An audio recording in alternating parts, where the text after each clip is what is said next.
Life is so easy.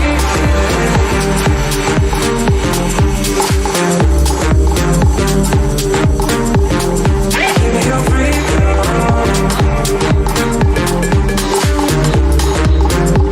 So selfless. Life is so easy.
Give me your freedom.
to explore is deep within all of us.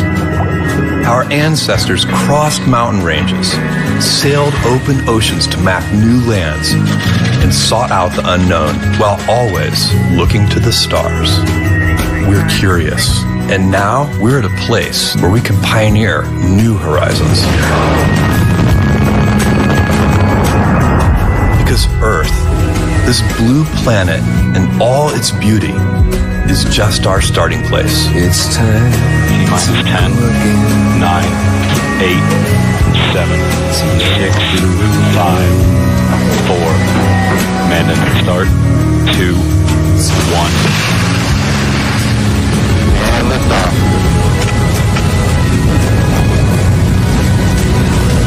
Oh yeah, look at her go. 5,000 feet and climbing. That was a beautiful launch. Now is the time to open the promise of space to all and lay the way for generations to come. When our descendants look to the stars, perhaps from a rocky moon or colonies floating in open space, they'll remember this time. When they reflect on where it started, they'll remember this place. And when they honor those first explorers who said, "Let's go," This is Blue Moon. they'll remember these bold steps. We are of Blue Origin. Touchdown. And this is just the beginning.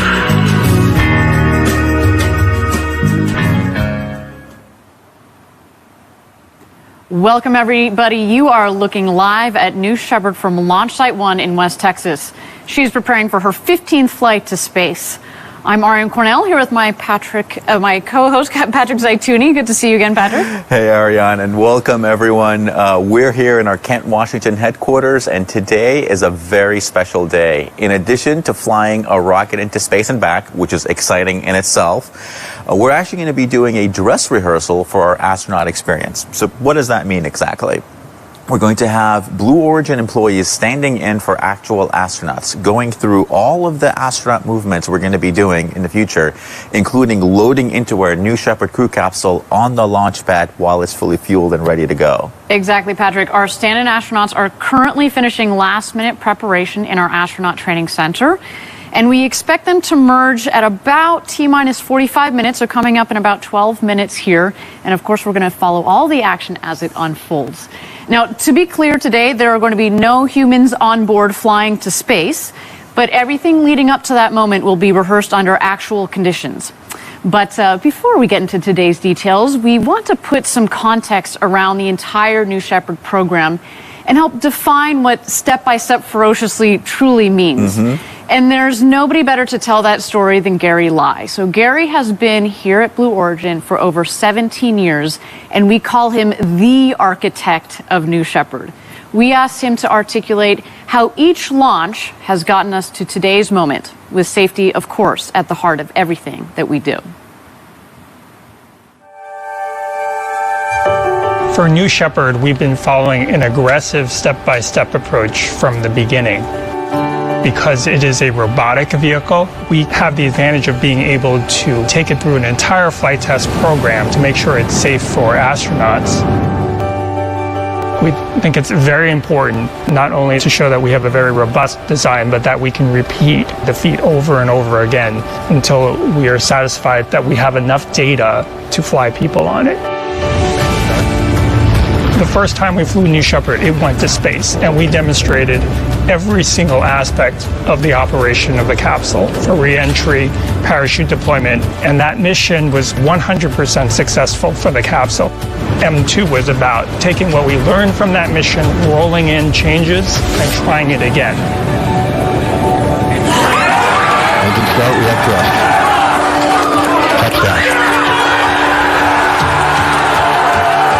This time we stuck the landing, but we wanted to do more than just show that it was possible one time, but we needed to show we could do it again. So that was what M3 was. We turned around the vehicle as quickly as possible and we flew it again to show that we could do it again in a relatively short amount of time.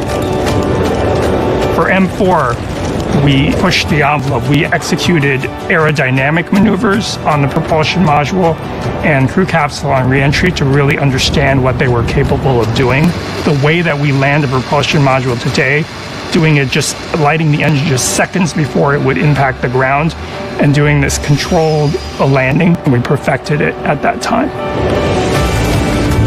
Human safety is fundamental to the design of both of the vehicles, but especially the crew capsule. The capsule is the most highly redundant and safe space flight system we think that has ever been designed or flown. Every detail on that capsule, no matter how small, has been thought through carefully. We also did not compromise on fault tolerance, and that's the idea that you have redundancy, that if a system fails, you have a backup system, and in most cases, you have a backup to the backup system. For instance, the capsule is designed to be safe for astronauts if only one of the three main parachutes opens. And so we wanted to test that in real life on M5. So in M5, we intentionally did not deploy one of the main parachutes. In that situation, the retro rocket actually compensates for the higher descent rate by adjusting the amount of thrust, and it worked perfectly.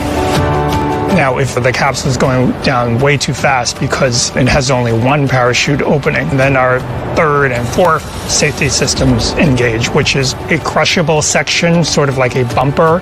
Then the seats have a scissor mechanism underneath them that has further energy absorption. The capsule has an escape system, which is designed in case there is something wrong detected on the propulsion module to get the astronauts away and get them to safety.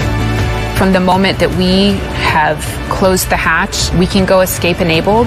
And from that moment on, being this full envelope escape, we have very high confidence that we can keep people safe. We've done a pad escape test where we can show that the capsule can launch and escape if there is an anomaly or an accident on the pad. The M6 mission was about testing that at its most stressing condition.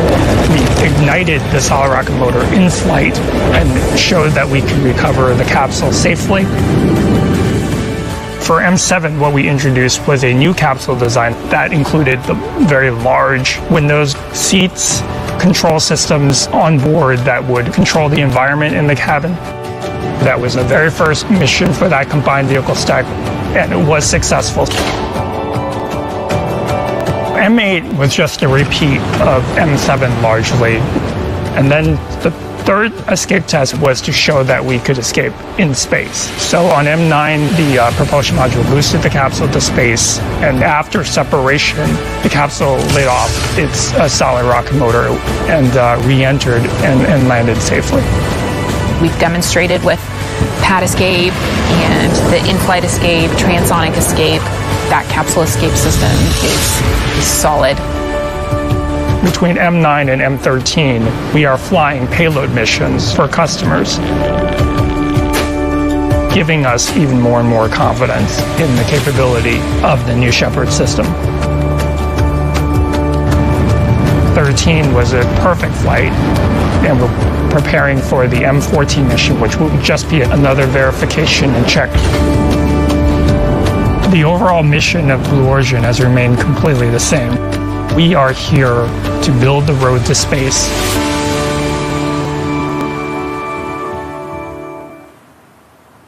Wow, that was a truly inspiring video and a lot of great stuff from Gary. You know, anytime he opens his mouth, I just sit up and listen because I know I'm going to get some knowledge dropped on me here. That man is a well of knowledge, that is for sure.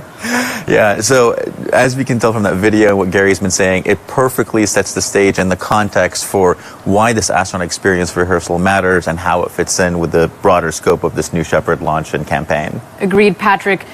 Gary in that video really helps us understand the how and the why of what we do here at Blue Origin. And today, we're doing a lot. Okay, so let's get into it and discuss the overview of the astronaut experience once we do start flying people. So here we go. First, the astronauts will arrive 3 days before flight. They will be met by our astronaut experience team who will take them out to their accommodations at Launch Site 1, and that's where they will meet crew member 7. Now, you're going to hear us talk a lot about crew member 7 today. They are the astronauts' guide through the entire experience. The next day, the astronauts will begin their training, diving into detailed mission and vehicle overviews, learning the procedures for getting into and out of the capsule, and they'll also be part of a mission simulation where they're going to be strapped into their seats in a replica of the crew capsule, a lot like what you see behind us today. Now, on launch day, they're going to suit up, show some of that, you know, Patrick, that astronaut swagger, and go through final preparations. And last but not least, they're going to caravan out to the tower, climb up the tower, through the hatch, and buckle up. And that's when things get real. That's right, really real, Ariane, because that's when they're going to be ready to actually take off into space and get that incredible experience. Now, let's talk about today's stand-in experience and today's astronauts who are not exactly going to space, but they're going to be doing everything up to that point, including going all the way into the capsule while the rocket is fueled and testing all of that. And earlier today, as you can see here on the screen, they moved from their astronaut village over to the training center where they're actually at right now and doing their final preparations. Today is going to be a big day for them, and as we noted at about T-minus 45 minutes, so that's coming up in about 3 or 4 minutes here, they're going to leave the training center and continue the astronaut load process by proceeding out to the pad.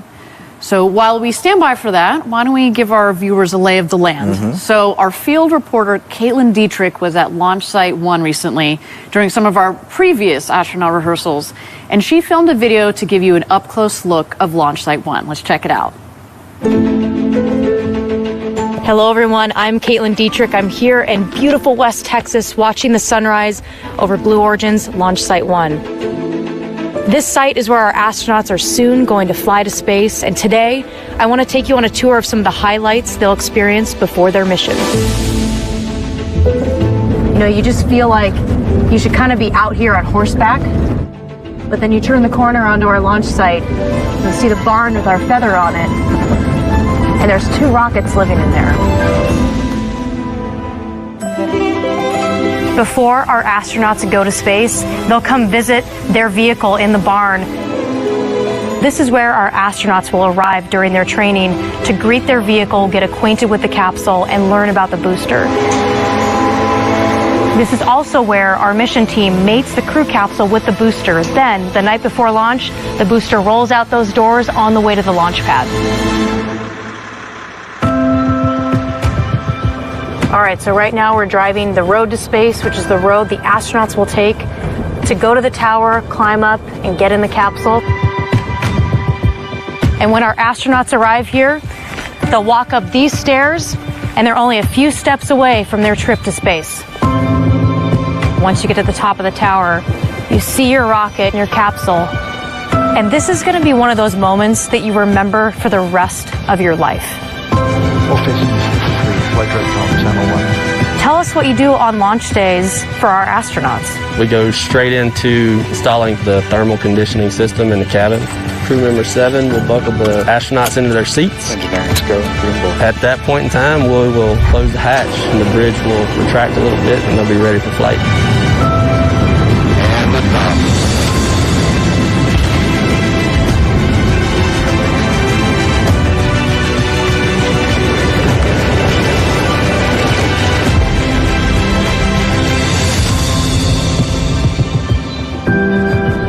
This place is the start of something really special, and you can't help but feel that way when you're down at Launch Site 1. Very cool. Patrick, we've been down there a couple of times. It is a spectacular place from which to begin and end your journey to space. That's right. Now, the anticipation is really building here at Blue Origin. After 15 consecutive successful missions, including our capsule pad escape test, we are well on our way to flying astronauts.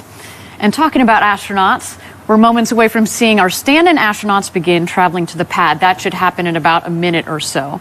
But in the meantime, let's discuss what we're about to see today and what they're going to do. So we've got a site map here for a little bit of context.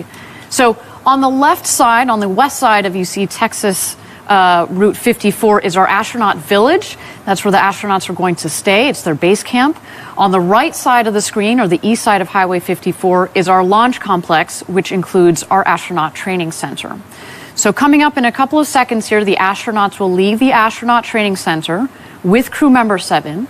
They will shuttle just a few miles north to the tower. You can also see it there on your map. And that's where the rocket will be readying for launch. At T-minus 35, once on the launch pad, our astronauts and crew member 7 are going to climb the tower.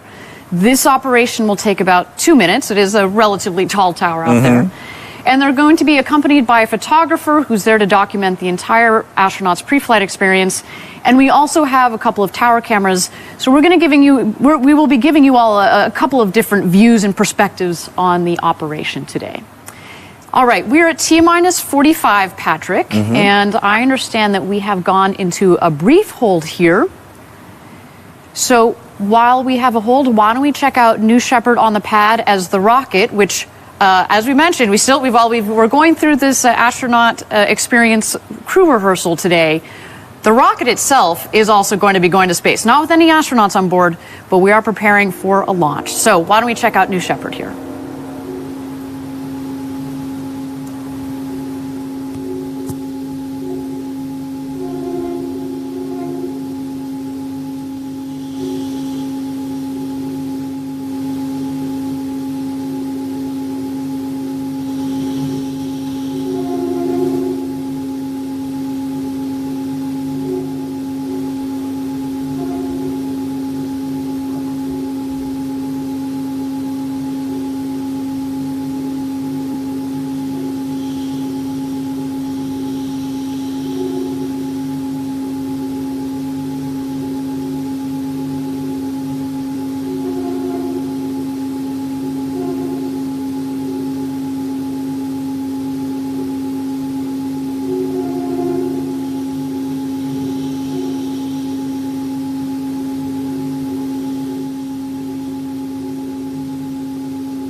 Welcome back, everybody. We're at T-minus 45 minutes to go until launch. This will be New Shepard's 15th launch to space and back. We're at T-minus 45 minutes. We are in a brief hold. And again, what we're waiting for at the moment is for the crew, the stand-in astronauts. Yeah. They are Blue Origin employees today that are going through the entire crew experience rehearsal. So this is all of the actions that are happening up until they get into the capsule. They're going to be doing a couple of comms checks, and then we are going to egress the stand-in astronauts, bring them back down the tower, and then we will be having a launch of New Shepard again, 15th mission for New Shepard. So while we're in a hold, why don't we go back and check out New Shepard as we wait for our stand-in astronauts to leave their astronaut training center.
Thank you again, everybody, for joining us for New Shepard's 15th flight to space, as well as a very exciting day for us at Blue Origin. We are doing a crew experience rehearsal. You see here on your screen, the stand-in astronauts have left the astronaut training center, and they are making their way out to the crew tower. Patrick, how exciting is that? I know. This is, to be able to overlay astronaut experience and astronaut rehearsals onto a launch, it is a critical step in our march towards actual first human flight, which is extraordinary. I'm getting chills just watching this. Absolutely. I mean, there's obviously a lot of complexity in a normal rocket launch with all of the sequences that you actually have to go through. And then if you then layer in the complexity of actually loading astronauts safely, making sure they get in okay, get strapped in, and all the while considering safety, there's a lot of complexity there in that delicate ballet. Absolutely. So here you see the stand-in astronauts. They're in that black vehicle there. They're just driving in front of what you see our mission control facility. And coming on the right side of your screen here, that is the barn that we talk about with that big, beautiful feather on the side of it. The astronauts there stopping to wave to the team at mission control. They're in that vehicle, Patrick, with our crew member 7, a photography team, and today there will be 4 astronauts. You see there we have 2 crew member 7s, one Kevin Sprogue, and the one there in the blue suit, that's Sarah Knight. One is always with the team, and the other is CAPCOM. So Sarah, as you saw there, she's going to be our CAPCOM for the day. She will be in the ear of our astronauts throughout their entire journey. Yeah, that's right, Ariane. And there we see the team here. They just sort of circled that bend going past the barn, and now they're on their way over to the launch pad. This is what we call the road to space. It's this beautiful long straight road, about 2 miles, and in the backdrop there you would have New Shepard. I wonder, Ariane, if you were in that car right now, and let's say going up into space and seeing that rocket getting bigger and bigger, how would you be feeling? I mean, I've said it many times. I wanted to go to space since I was a little girl, and I imagine that our future customers, astronaut customers, will also have had that feeling. And so, you're in that car and it's you and your crewmates and the rocket. And that's it in this big, vast Texas desert. And you are on your way towards fulfilling this childhood dream. I mean, I tried to throw some words out there, but really there are no words. I actually think that there's going to be so much adrenaline pumping through it. You're going to be experiencing more than, you know, actively engaging in the moment. You're absolutely right. And for me, I think I would also have like just a bit of a, you know, sereneness and sense of calm as you see this just landscape go by and seeing this rocket get bigger, and you're like, wow, this is happening. Yeah, this is happening. There they are zipping by. It is about a wave from one of our crew members. They're getting psyched, as they should. Now, this is it's about a 2-mile road from the barn out to the launch pad. Once the vehicle makes it out to the pad, they're actually going to go to the north side of what we call the ring road that goes around the pad, and they're going to stop for a team photo. That should be pretty fun. And as they're doing that, Patrick, maybe we should get into, finish up on the timeline that we were describing earlier of what's going to be happening here. So they've left the astronaut training center. They've driven out to the pad here. They're going to take their photo. After the photo, they're going to continue around to the base of the tower, climb those stairs, the set of stairs at the base of the tower, and they're going to go into that white shelter that you see at the top of your screen at the top of the towers. That is the safety shelter. And they're going to wait for the tower crew to give them the thumbs up to load into the capsule. So at about T-minus 33, with assistance from the tower operations team and crew member 7, they'll load into the capsule, get into their seats, and buckle into their harnesses. So our stand-in astronauts are going to be sitting on a fully fueled rocket today. This is, Patrick, this is as real as it can get without igniting the ignition and sending them on a trip to space today. Again, the rocket will be doing that today, just not with the astronauts. There they go.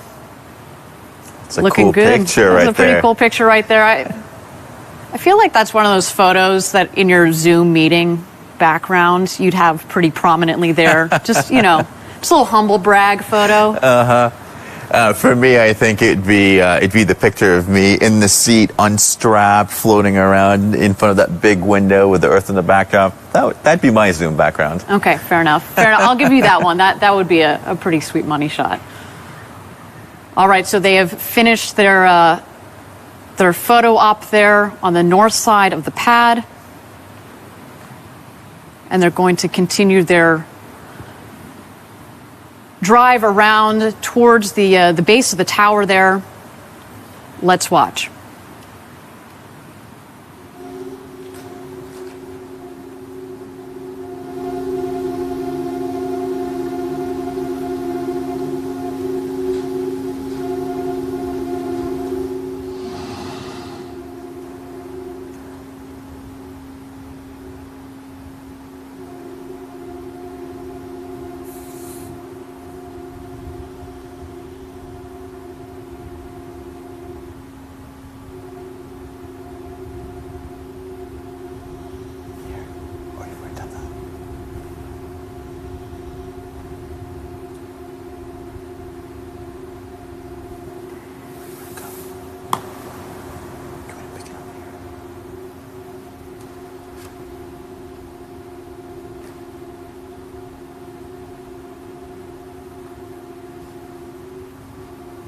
Thank you again, everybody, for joining us live for New Shepard's 15th flight to space. We are T-minus 37 minutes and 40 seconds to go until launch of New Shepard.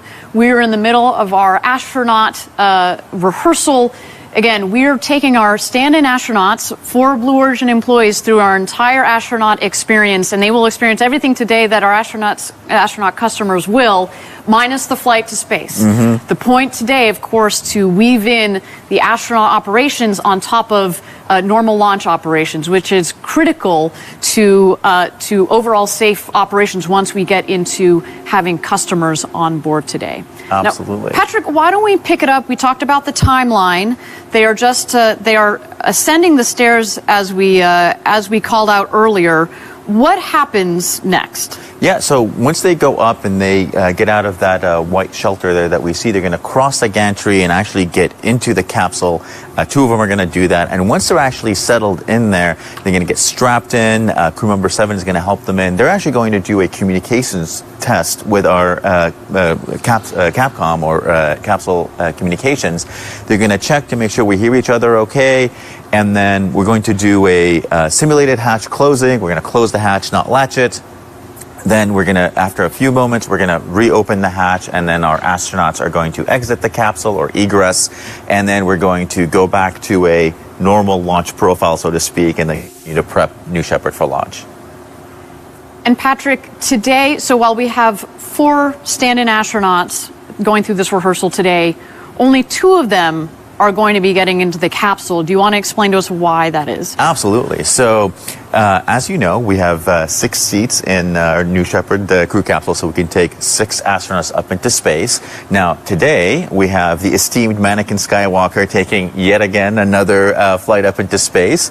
And the next 3 seats next to him are actually filled with boxes full of postcards from Club for the Future to take up into space and bring on those back. And so, with all those seats, essentially, we only have 2 seats open, so that's why we're only going to have 2 of those astronauts actually go into the capsule.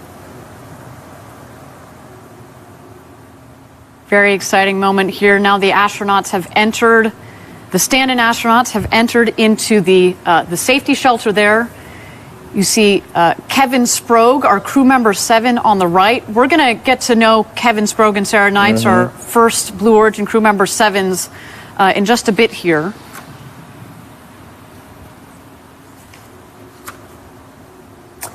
You might recognize Gary Lai on the left from earlier in our video today. Absolutely. And Ariane, so these, our 4 stand-ins right now are in what we call our safety shelter, and this room is a climate-controlled room. Safety shelter there. Can do their final preparations, like you see right now, get their briefing from Kevin, and this also serves as a safety stop in case there's any issue on the pad. The astronauts and the team can safely stay in this shelter until situation is resolved.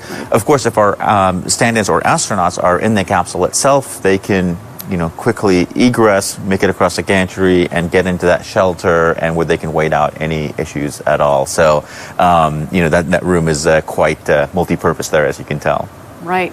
Well, let's continue to watch here the operations inside the safety shelter. Looks like they are leaving the shelter.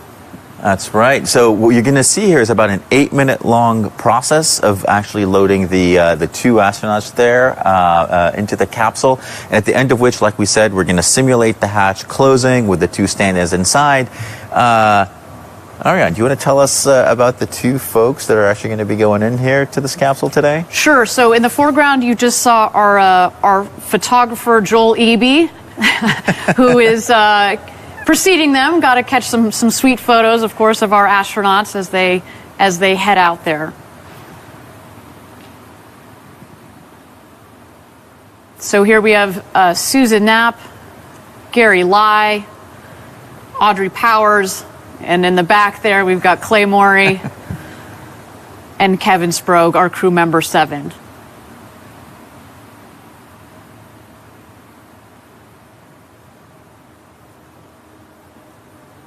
So we're the 4 astronauts plus the photographer and our crew member 7 have made their way obviously closer to the rocket.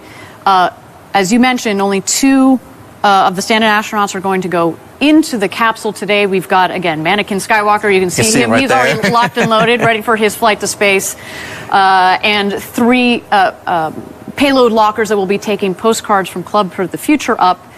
but we are soon to see Gary Lai. You heard from Gary a little bit earlier in our broadcast. He's been here over 17 years, and we call him the architect of New Shepard. So it's quite moving for all of us here at Team Blue to watch him ascend the tower and get inside of the capsule that he designed. Audrey, who you just saw step into the capsule there, she is one of the leaders of our legal team and is a big part of all of the operations that we conduct here at Blue. But, in particular, Patrick, we talk a lot about the engineering that goes into the design and the manufacturing and the operations, et cetera. But there's an important legal component that goes into it too. In particular, there's a lot of interaction that we've had over years with the FAA, and so our point of contact is Audrey Powers.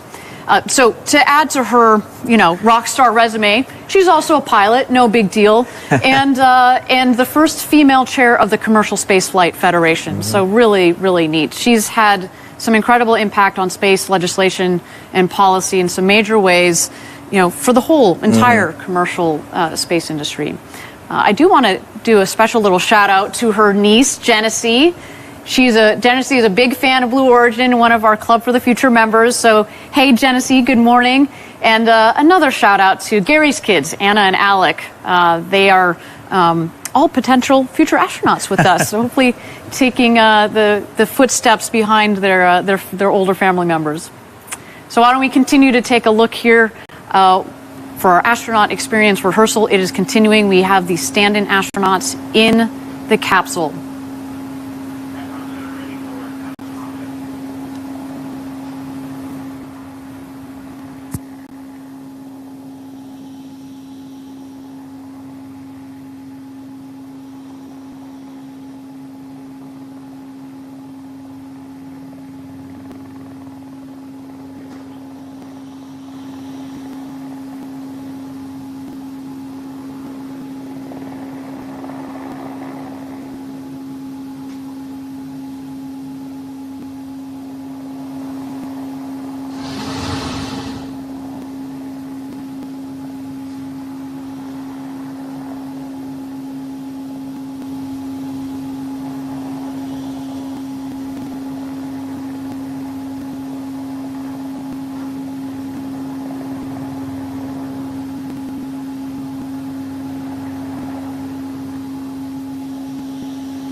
Thank you again, everybody, for joining us today. We're at T-minus 29 minutes to go until launch. A very exciting day for us here at Blue Origin. This is New Shepard's 15th flight to space and our first astronaut experience dress rehearsal combined with a launch. We should note again, no astronauts will be going to space today, but this is really a critical step in our march towards first human flight. Now, our stand-in astronauts, Blue Origin employees Gary Powers and Gary Lai and Audrey Powers are in the capsule, and it looks like the simulated hatch closing is about to get underway. Let's keep an eye on our screen for that. Sounds good. And Ariane, I think right now what they're doing is the actual communications check. So they're talking with mission control and the other astronauts in the safety shelter using their push to talk. They're just confirming all of these checks. And as you pointed out, after we complete those checks, that's when we're going to close the hatch, but not latch it, because we are going to have to take those Gary and Audrey out as much as we want to stay in there. Yeah. I'm sure they might be trying to hide under the seat, but not today. Not today, Gary and Audrey. Soon, though. Soon. Mannequin's keeping an eye on them. Yeah, Mannequin's got a good eye on them. This is his flight again today.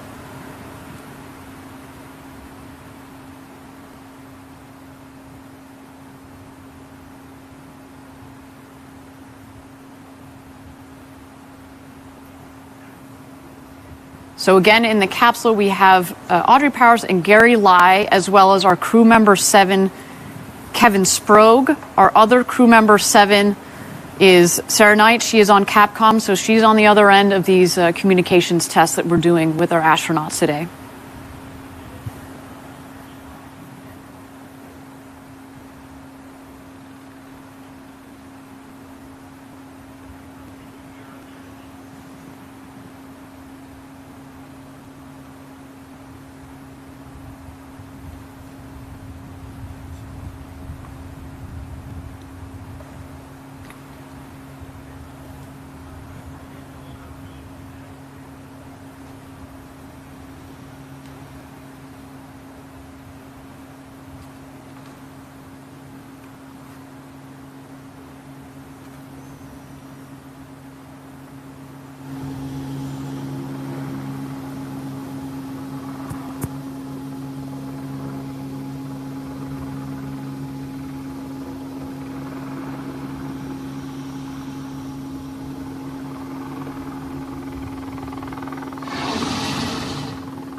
Thank you again, everybody, for joining us live. We're at T-minus 25 minutes to go until launch.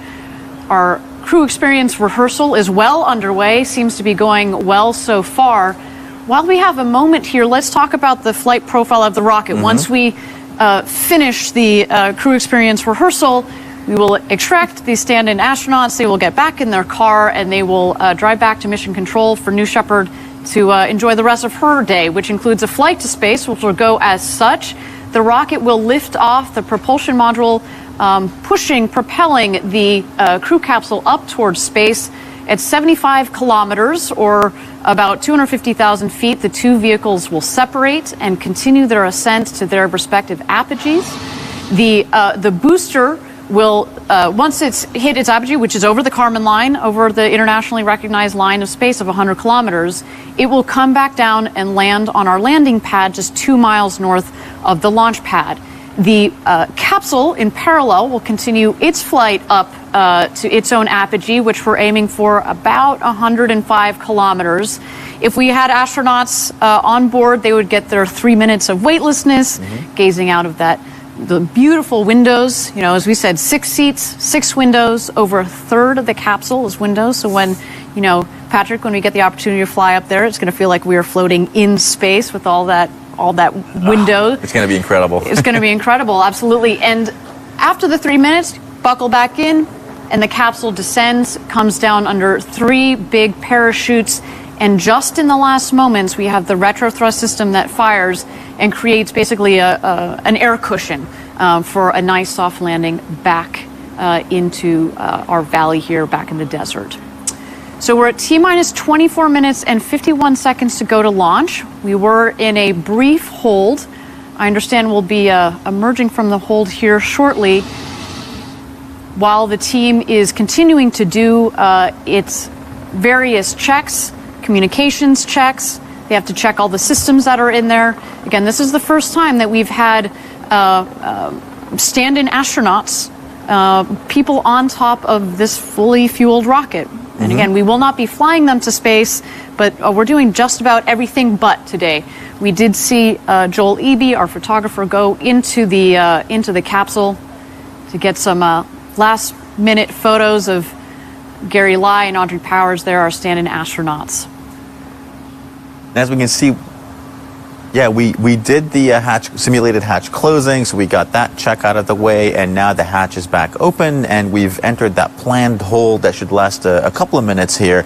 And this pre-planned hold is part of the rehearsal operations designed to make sure we can get our astronauts out of the capsule. Again, we call that egress, and then headed back to the safety shelter, and then eventually back into their cars and mission control.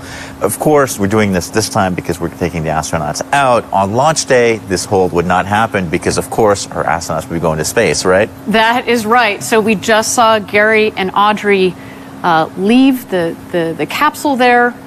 Our crew on the tower is just going to do some last checks before they close the hatch for real. Make sure nobody's stowing away. Yeah, exactly. Make sure there are no stowaways.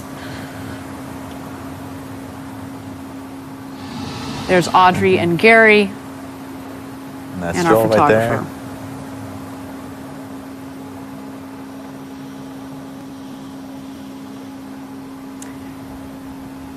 Re-entering the safety shelter there,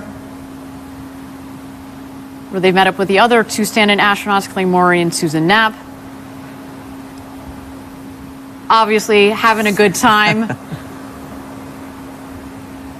Getting so close to flying people here at Blue Origin. Again, this is a very, very important step on our march to first human flight. You can almost taste it, Patrick.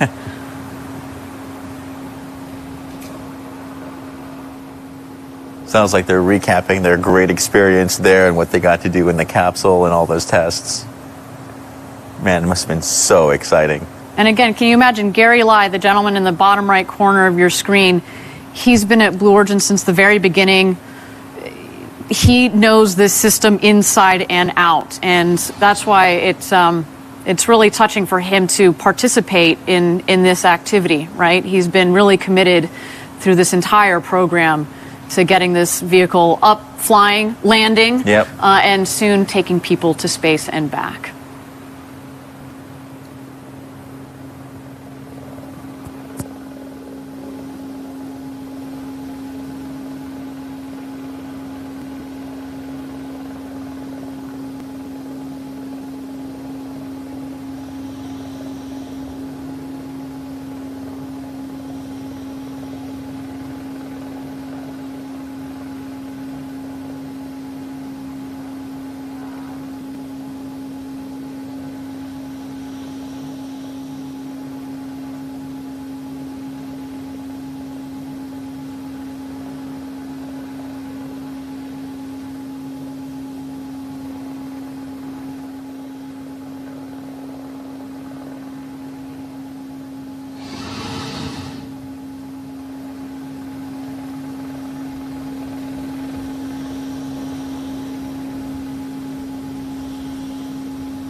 Thank you again, everybody, for joining us live for New Shepard's 15th mission to space. We are at T-minus 24 minutes and 51 seconds. We are in a brief hold here, but so far we have had what appears to be a successful astronaut rehearsal. Let's stand by.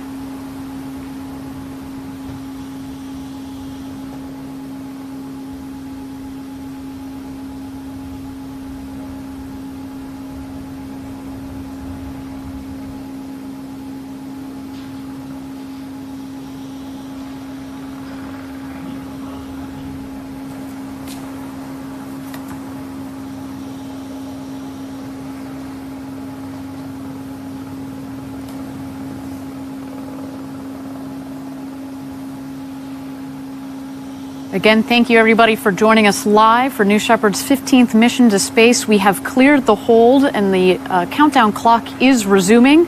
We're at T-minus 24 minutes and 30 seconds to go until launch. Patrick, looks like they are closing the hatch for real. That's right. They're locking Anakin Skywalker in for his flight, and looks like that capsule is ready to launch today. Absolutely. Everything seems to be going nominally.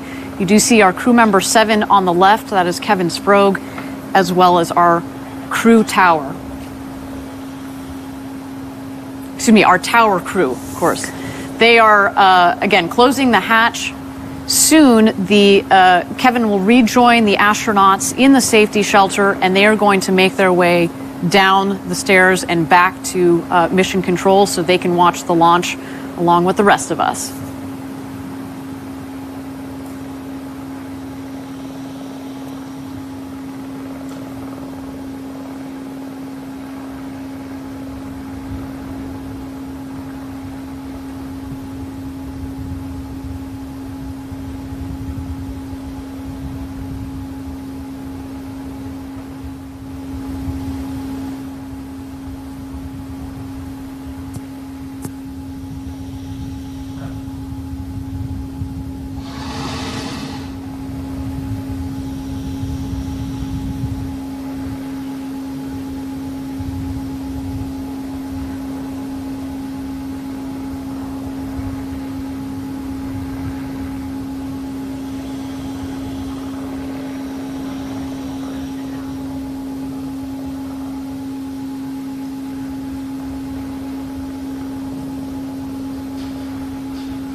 Again, thank you everybody for joining us live for New Shepard's 15th flight to space. We have so far had a successful astronaut experience rehearsal.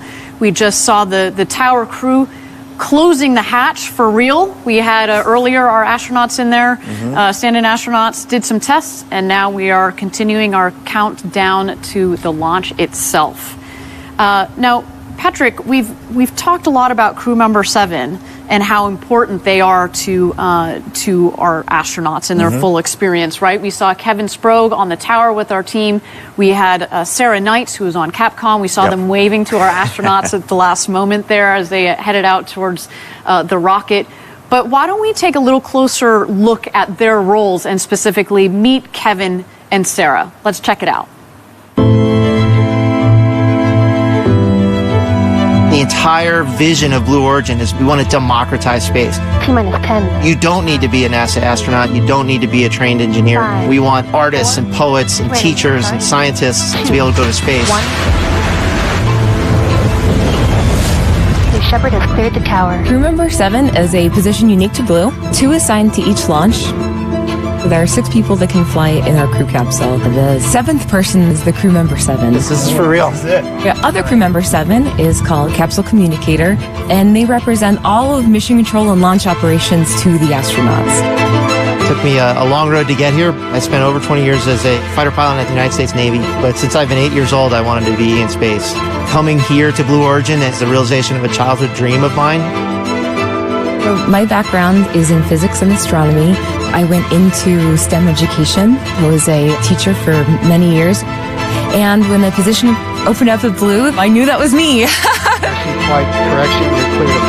The fact that I'm crew member 7 and the visible point of our entire team, it's such an honor. You're expected to start hearing the noise. Crew member 7 is part teacher, part trainer, and part guide. They're embedded with the astronauts. They're truly a member of the crew. They're going to live with you at the astronaut village. They're going to conduct all of your astronaut training. Spaceflight is complicated, but our astronauts that fly with us will not need to have a complicated view of what's happening. The rocket is autonomous, and all of the safety systems are hardwired into the core.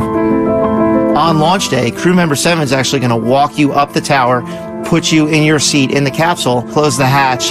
Capsule CAPCOM. The CAPCOM will then take over as the astronauts take their journey to space. And then as soon as they land, crew member 7 will be there to help open the hatch and whisk them away to the celebrations. Our astronauts are one part of a very historic journey. We're trying to build the infrastructure to get millions of people living and working in space. So the people who come here will truly be helping us take that first step.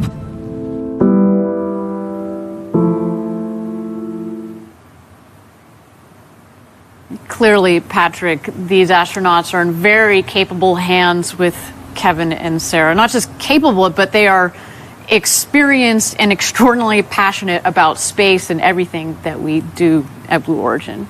Absolutely. Now, this is, I don't know about you, but this is quite surreal to watch. Again, we are getting very close to sending people up to space and back. And I hope that there are students around the world that get to see events like this and are inspired to pursue careers in space. Patrick, I know you and I, it was more shuttle era, watching the shuttle go up. And I hope that we're a key part of inspiring the next generation. And everybody at Blue is. So much so that we founded Club for the Future. This is our nonprofit that has been hard at work since 2019. And as you know, we launch postcards from around the globe in New Shepard, including today. And it's all about inspiring the youth and opening up access to space for everybody. Now, the club has worked with some of the most recognized names in STEM education, including Microsoft Education and the Challenger Center. So why don't we take a closer look at these partnerships and all things Club for the Future.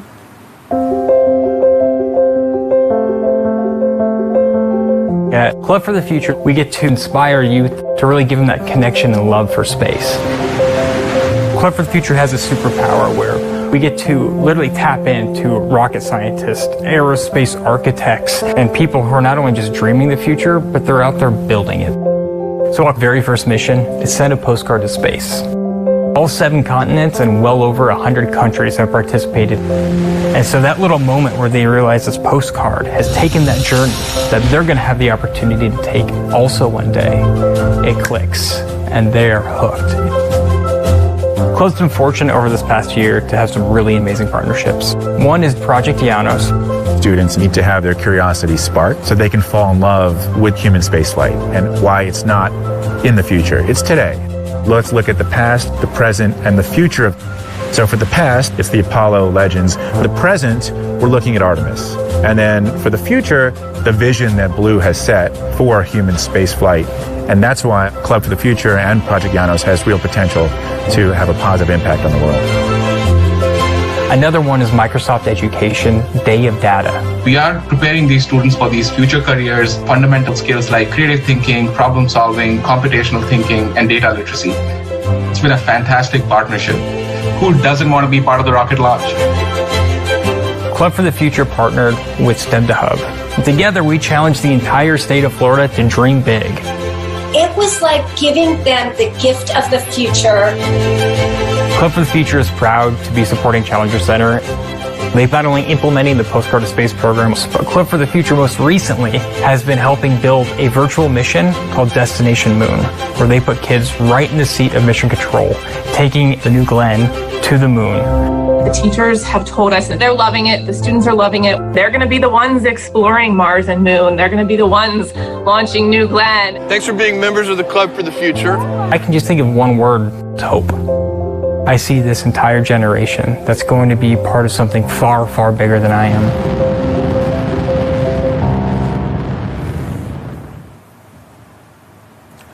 Great. That was so cool to see all that awesome work that the club is doing. Very inspiring. And there, what we just see on our screen, our stand-in astronauts have descended the tower, gotten in the vehicle, and they're heading back to mission control. That's where they're going to be watching the actual launch and landing from, and then they're going to go out to the landing site after that to continue the essentially the back-end part of the astronaut rehearsal. Right. So as we've been talking about, Club for the Future and all things about the club, I do want to highlight that there's a club member that we know and love that has been a great part of helping their local community, especially as part of that recent unfortunate Texas winter storm. We caught up with him to hear about how he's been helping his community as well, to talk a little bit about what it's like being an ambassador for Club for the Future. So let's go hear it from Beckett Potter's own words. Let's check it out. Just like to say, if you ever need a junior correspondent for New Shepard, I'm your kid. Go Team Blue. Murata Dean for Rocher.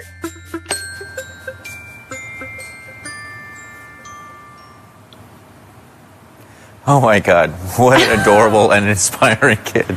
Beckett, you should just take my seat, although I'm sure the Ellen Show has already called him. We've lost our moment. All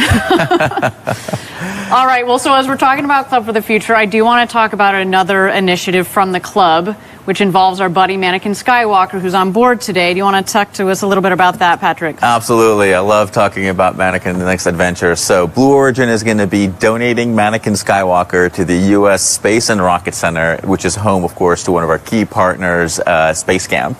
So we're also going to be donating one of the New Shepard seats. And so with Mannequin and the seat, I think we can tell a great story about sort of that path to flight and really tell students how, Mannequin essentially helped the New Shepard program and human spaceflight. So I think that could be a great way to, actually see it there. Absolutely agree.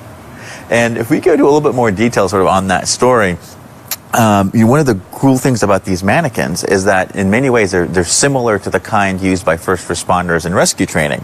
So there we see Mannequin, actually in New Shepard capsule, in space. Gosh, I'm sure he wants to be floating around up there. And so he's taking in the zen of space, there you Patrick. go. That's Exactly. what he's doing. You and I would not be zen up No. there. But these mannequins mimic the weight, form, and center of gravity and the range of motion of the human body. So it allows us to actually test the weight and CG and balance in the capsule, just like we would be if we were flying real people. And so that mannequin that's going to be flying today is actually the same one that flew on the last mission with those Space Camp astronaut wings pinned to the flight suits. It's going to be really cool to see all of that kind of make its way back home. Very cool indeed. I can't wait to see Mannequin at the Space and Rocket Center in Alabama soon. Again, as you've mentioned, they've been wonderful partners with our Club for the Future. Okay, we're at T-minus 10 minutes and 45 seconds to go until New Shepard's 15th launch to space, although I do notice here that we have gone into a brief hold. So why don't we check out New Shepard on the pad as she gets ready for her flight.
Thank you again, everybody, for joining us live for New Shepard's 15th launch to space. We're at T-minus 45 seconds to go until launch.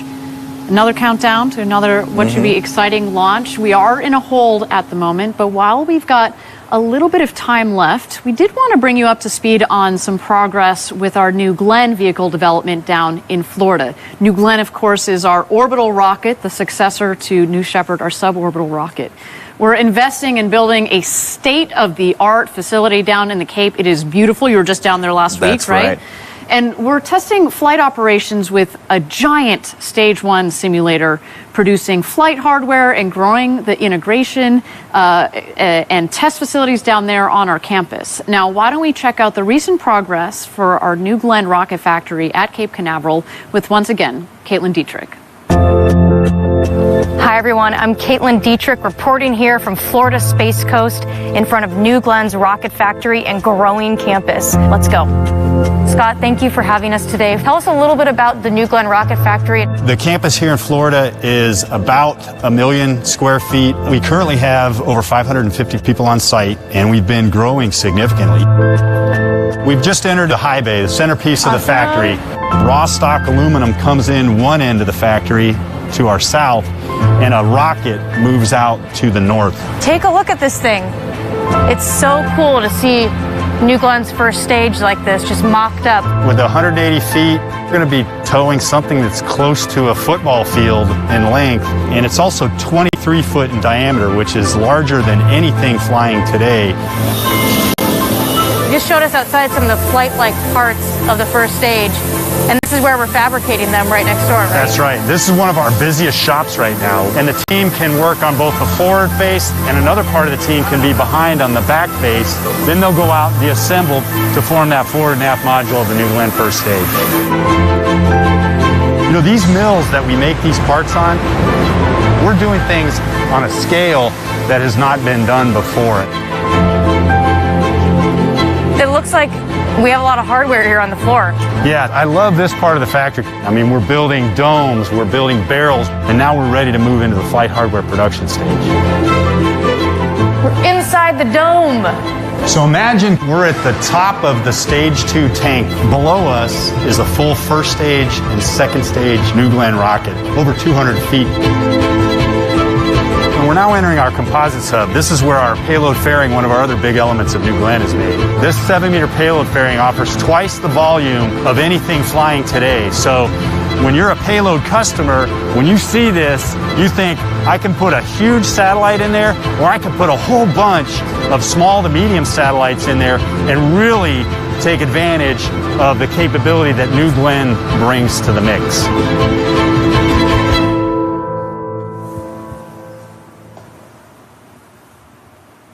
Very exciting, the operations that it's been fun to watch it kind of mushroom out of the swampy area down there in Florida, just to see this entire campus that we have built. Again, we are the first organization that is going to be building the rocket and flying it out of Florida. So that should be coming up in a couple of years here. That's going to be very exciting. Now, as part of that orbital launch site and general facility campus that we're building there, we have something called the TCAT, or the Tank Cleaning and Testing Facility. We use this facility to pressure test and clean New Glenn stages before flight. And this massive building that we're about to show you is being used for the fully reusable first stage, which stands 180 feet tall. To give you some context, that's about 3 times the size of New Shepard just in the first stage. So why don't we take a look at this facility? We're standing in front of the tank cleaning and testing facility for New Glenn on the Rocket Factory campus. About 230 feet tall. We're going to head into the building and get to know this facility and all the capabilities it gives us. So this door right here opens, and essentially the first stage of New Glenn will come in, and this large crane above our head will lift the vehicle up into this fixture right here. This is where the rocket will be when we do the pressure testing. Once the rocket is vertical on this fixture, we use tie downs right here to secure the vehicle. So you can see here we're only on the 3rd floor, and I feel like I've been in this elevator for about 10 years. So we just got into the TCAP at about the same level as the top of New Glenn's first stage. And I just took a quick peek over this railing, and I got to tell you, this is going to be a massive rocket. So we're climbing just the rest of the stairs to the top of the tower. I feel like I'm standing on New Glenn's first stage. Woohoo! And one thing that's so evident when you're looking down on almost this New Glenn city and our launch site in the port, we really have something unique here. There's no other facility on the Cape where you build the rocket, you fly it, you bring it back, and you fly it again.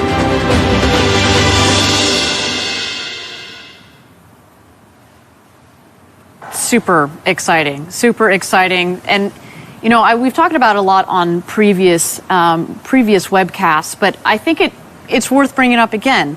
There's been so much value already out of this New Shepard program. Well, we haven't flown people yet, although as today is a testament to, we are very close to flying people to space.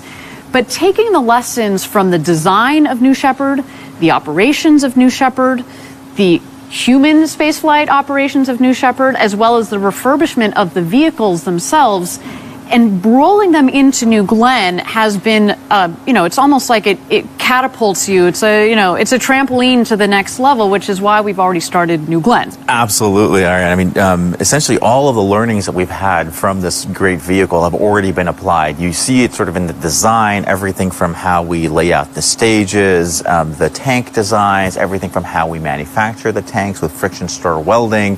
You know, all of these things we've learned on New Shepard, and now we're applying on New Glenn. But, you know, to your point, it's at a 3 to 5x scale, right? Which is kind of, has its own challenges. Do you want to talk a little bit about the parallels between the first stage of New Glenn and the booster on New Shepard? Yeah, no, it's a great analogy there. So you actually see a lot of the similar design there, which is really interesting. So we have the same, essentially the same aerodynamic surfaces there, right? So with the strakes and the fins, we have them on New Shepard on that propulsion module.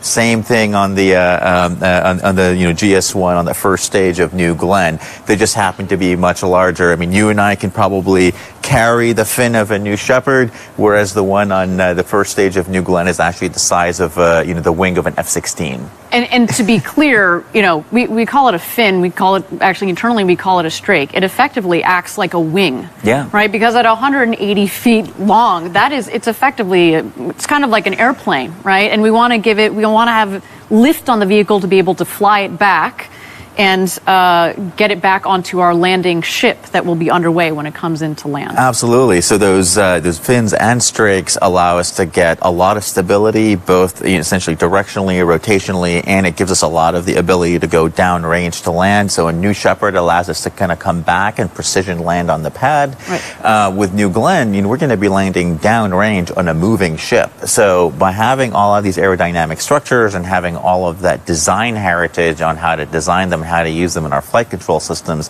it allows us to land with a lot of precision downrange without having to use a lot of propulsive maneuvers to essentially, use up all that fuel to kind of land. So lots of great learning from there. A lot of our learning around how we actually land. I mean, Gary sort of spoke to it, right? Our ability to kind of throttle down, right, hover, and kind of land and kind of bring it down nice and gentle there is extremely important. We want to be able to land precisely, and all that throttle ability and guidance around landing all developed on New Shepard, so we don't have to learn it again on New Glenn on something much bigger and much more hefty. Hefty. I don't know if the rocket would like you calling it hefty. That's right. Okay, well, we are at T-minus 10 minutes and 45 seconds to go until New Shepard's 15th launch to space and back. As we've mentioned before, hopefully you caught it as well, we had a successful astronaut experience rehearsal test for the pre-flight operations. Following the flight, those same stand-in astronauts will head out to the capsule once it comes back down, so we can practice some of those post-flight operations as well. But in the meantime, we are in a brief hold. We just want to make sure that our teams are getting aligned and we're all set for New Shepard's flight to space. So why don't we check out New Shepard while she's on the pad getting ready for her flight to space today.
Thank you, everybody, for joining us for New Shepard's 15th flight to space. We are T-minus 10 minutes and 45 seconds to go until launch here. Our team is just getting aligned on some last-minute issues.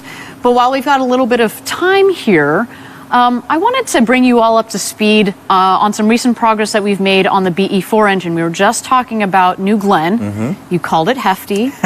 Maybe it's big boned. Again, you know, don't offend the rocket. You're going to want it to work. It's taken a lot of payload into space. That rocket is doing a great job there. Absolutely. It's a robust rocket. Now, we have been working on the BE-4 engines that are going to propel that rocket. There are going to be 7 BE-4 engines, Blue Engine 4s, and we've been successfully hot-firing those engines as part of a regimented test program, and we've seen some long-duration, full-power burns on a regular basis from that engine. To date, we've accumulated over 11,000 seconds of test time. In addition, recently we delivered the first Pathfinder engines to our customer United Launch Alliance for their Vulcan Centaur rocket, which should be flying later this year. And I, for one, cannot wait to watch that rocket and those engines blast off from the Space Coast. Absolutely. Mock diamonds are certainly a thing of beauty, aren't they? Yeah, they Why don't are. we check out some of this footage from a recent BE-4 test?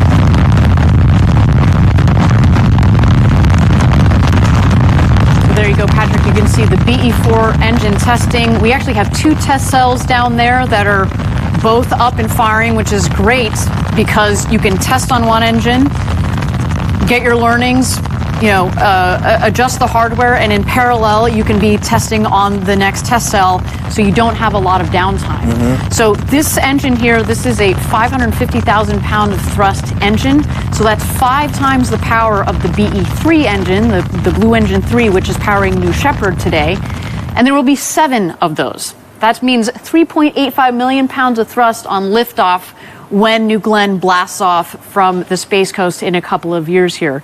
And again, as mentioned, we've had a lot of successful test firings on it, which is great. This is the first of this sort of liquefied natural gas, LNG, and liquid oxygen engine. Think of LNG like a commercial form of methane for those of you at home that are less familiar with rocket propellants. And so far, so good. And that LNG, actually, we should talk about that for a second. We've picked it for a couple of reasons. For one thing, when you have a reusable rocket, you need reusable rocket engines, which means you need to be able to bring the engines home and refurbish them quickly. And when you use that sort of clean propellant, you can get in there. There's not that kind of nasty coking and other sort of nasty things that come with other types of propellant. It's green. Yeah. So that's a good thing as well. And the other thing about LNG, for you rocket nerds at home, you probably know this too, is that it allows us to autogenously pressurize the engine. What does that mean? It means that we can use that LNG to pressurize the lines in the rocket engine as opposed to bringing in what we use on other engines or what others use on other engines, which is helium, which is good, it works, but the problem is it's quite expensive and sometimes can be in a kind of tricky supply. So. Absolutely, and the great thing about LNG is that it's extremely cheap. It's the same very similar to the gas you use at home. So very easy to get in and use for this. It keeps the costs low. The other great thing about it is because it's actually much denser than hydrogen, you can make that first stage actually quite nice and compact. There, you can pack a lot of propellant into a small volume and be able to get a lot of payload up there into space. Yeah, so we're very proud of this rocket engine that we've developed so far, and have enjoyed working with our partners at United Launch Alliance, who again will be using that rocket engine. They'll be using 2 of them on their Vulcan Centaur, so that should be really fun to watch. So with that, we're at T-minus 10 minutes and 45 seconds to go until New Shepard's launch here this morning. We are in a hold. Our teams are working to make sure that New Shepard can launch today. Also want to make sure that the weather is within bounds. You see it is a bit hazy down there in Texas. We also, of course, as always, watch the winds aloft. We've mentioned this before. You can't really tell down there because of the limited brush, but it can be quite windy, and so it's imperative that our team make sure that everybody in terms the teams are aligned, but also the weather is within bounds. So why don't we check out New Shepard here?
Thank you again, everybody, for joining us live while we wait here for New Shepard's 15th flight to space. We are in a hold here, wanting to make sure that our teams get aligned. Again, I'm Ariane Cornell, here with my co-host, Patrick Zaituni. Now, while we've got a little bit of time, why don't we talk about another one of our programs that we have going on at Blue, our Human Landing System, our Blue Moon program. And it's part of NASA's Human Landing System program.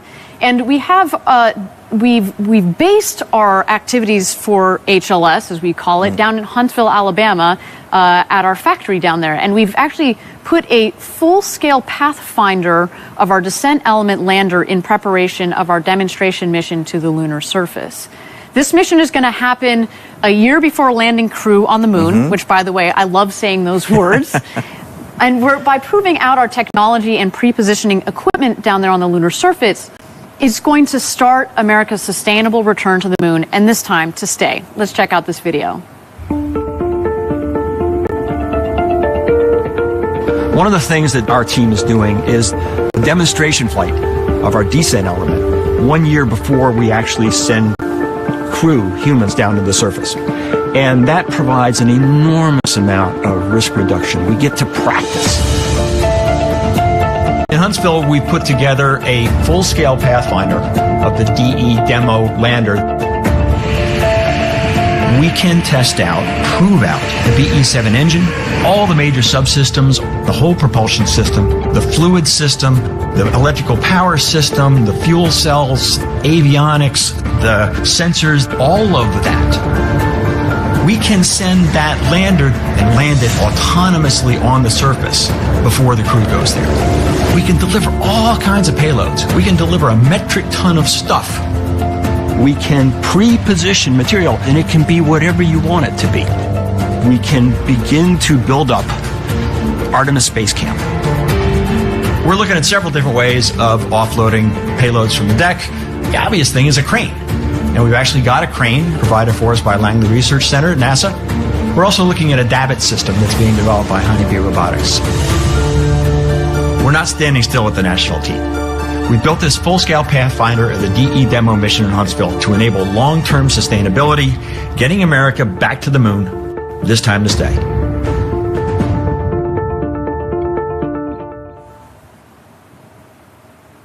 It's so cool to watch that video. I mean, Patrick, we talk about this a lot. Step by step, ferociously, gradatum ferociter. That's our motto here at Blue. New Shepard leads into New Glenn, and from once then we're up in orbit, where do we go from there? Like, hey, why don't we go to the moon, right? It's all part of this longer roadmap that we have here at Blue Origin. But we're not going to do this mission alone, are we? Why don't you talk to us about this? Patrick has been part of this program, the lunar program, from the very beginning. Yeah, it's been incredible and so exciting to see it sort of go from, where it was, nascent 2-3 years ago and sort of where we are right now. It's just, the team has done such an incredible job. And so what you were hearing earlier is, Steve Squires, our chief scientist, talking about all the great things we're going to do, with the descent element and the science and all the incredible stuff we can do on the surface by landing these large payloads. That's incredible. And to me, what's even more incredible is when we get to work with Lockheed Martin, Northrop Grumman, and Draper. It's just a phenomenal team. And they've got a little bit of experience in this. Exactly. Yeah, they've got a couple of years. They've done this a few times, perhaps, and landed on planets, guided, Apollo, small things, and they've just done an incredible job. They brought their A team on this, and it's incredible to see just the heritage there, the incredible design that's in the ascent element that's actually going to be keeping the astronauts alive, taking them down to the surface and bringing them back up. The transfer element, which actually does a lot of the heavy lifting of the Delta V and gets the whole stack down into the right orbit and gets them down onto the surface. And of course, the lander itself, which is bringing that down to the surface and landing them safely, all guided by the Draper algorithms, proven since Apollo and able to bring this down safely with people on board, which of course always adds even more complexity.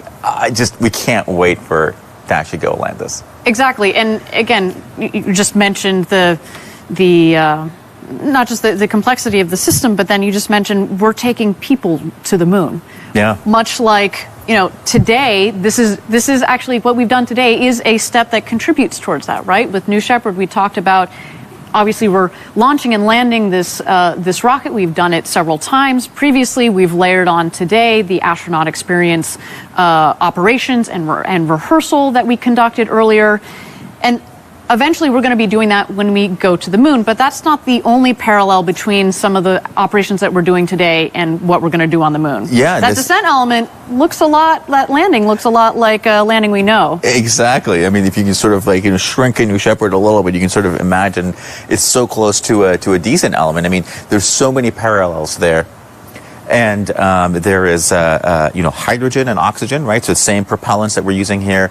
That's on our BE-7 engine, in the correct? BE-7 engine, right? Which again builds on a lot of the heritage of the BE-3PM, but it's about a 10x smaller thrust. So it's a little bit of a smaller engine, but even higher performing. Again, very, very compact, very excellent engine there, very efficient, high ISP. But again, builds on a lot of the same learnings from the BE-3 engine on New Shepard. And of course, our landing sequence with all of the landing sensors. And the same thing where you were coming in from about 100 kilometers and autonomously landing in, essentially also pretty rugged desert there. And so there's so much parallels there. And actually, on that note, we have tested some of that lunar landing technology on New Shepard on previous flights, correct? Exactly. So working with NASA and a lot of their sensors, we were able to get terrain relative navigation sensors, LiDAR sensors for hazard avoidance, all of these great sensors we actually are planning to use on various parts of the landing itself. We get to test them right here in very similar environments of actually coming down and helping us, figure out what works, what doesn't work, and how to, loop it into the guidance system. It's great to be able to do it here. And actually, by the way, get the sensors back, because as soon as it lands, you can just unbolt them, tweak them a little bit, put them back on, try it again next time. And that, that really, New Shepard has been a test bed for many of our payload customers, but it's also nice to use it for our own technology. And again, between the New Shepard astronaut, human space flight, tourism program that we'll be having coming up, plus our payload customers that have already flown on board in several of our previous missions, the lunar program that has a lot of the technologies that are being transferred into the lunar program, also New Glenn, et cetera. Yep. When you start to put those pieces together, you understand just the value of this rocket that you see on your screen right now. absolutely has been critical and valuable not only to Blue Origin, but for many other programs out there. That's right. Okay, well, Patrick, we are at T-minus 10 minutes and 45 seconds to go. We continue to be in a hold here. Why don't we check out New Shepard as she continues to get ready for her flight to space?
Thank you again, everybody, for joining us live for New Shepard's 15th flight to space. There is New Shepard on the pad, ready to rock and roll here. We continue to be in a hold while our teams are getting aligned. But while we've got a little bit of time, we talked quite a bit about the booster earlier. Why don't we talk about the crew capsule? We saw earlier today the crew rehearsal. They rehearsed all of those pre-flight operations, and we had two of our stand-in astronauts go inside of the capsule, do some communications checks with CAPCOM, et cetera, tested out some of the systems in there. But why don't we let you guys inside the capsule? Let's check out some of the features. So the capsule, like the one behind us here, has 6 windows, 6 seats. As we mentioned earlier, over a third of the capsule is windows. So as we said before, you know, when you're up there floating in space, there's just so much window, it's going to feel like you are out there in space. The seats that you see there, those are in-house designed and tested. They're based off of a helicopter seat, right? Because helicopter seats, we want the ability through that scissor mechanism that you see there, and also that Gary brought up earlier, to take out any last-minute energy if necessary. You see there in the middle, that's our escape motor as part of our safety system to be used if anything wrong is detected with the booster. You also see the white padding on the walls. That's to absorb extra noise, so you get as clean and beautiful and get to experience as much of the silence of space as possible. So this capsule, when we're flying people shortly, I mean, it's as beautiful on the inside as what you're going to see on the outside. But I should note that when we designed the interior of the capsule, we did so to celebrate, if you will, the engineering that went into there. So you see there's not too many bells and whistles on it. It's really quite simple, so that the astronauts, when they're up in space, they can experience space, because that's what it's all about, right? All right, so we're at T-minus 10 minutes and 45 seconds to go. We've introduced you to the capsule. New Shepard is on the pad, continuing to get ready for her launch today. So why don't we check her out?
Which is why we've already started.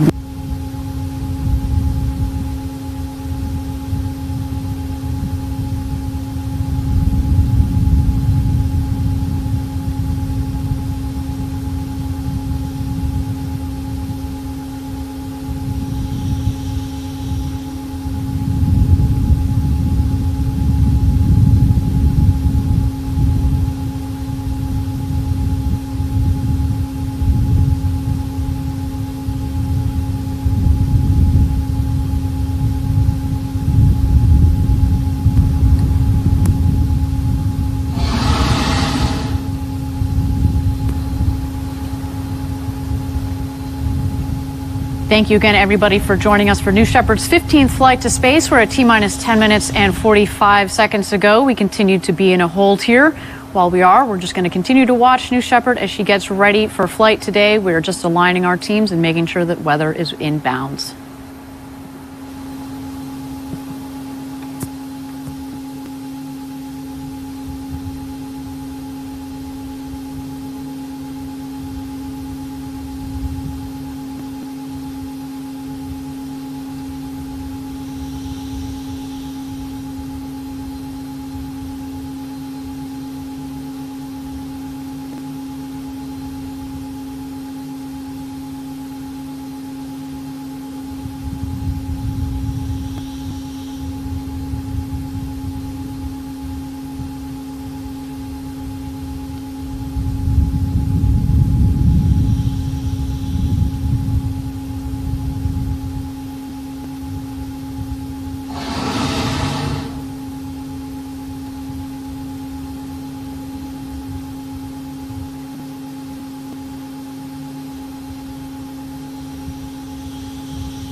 This is the flight director on Channel 1 and UHF voice for the go poll for terminal count and launch. Capsule. Go. Booster. Go.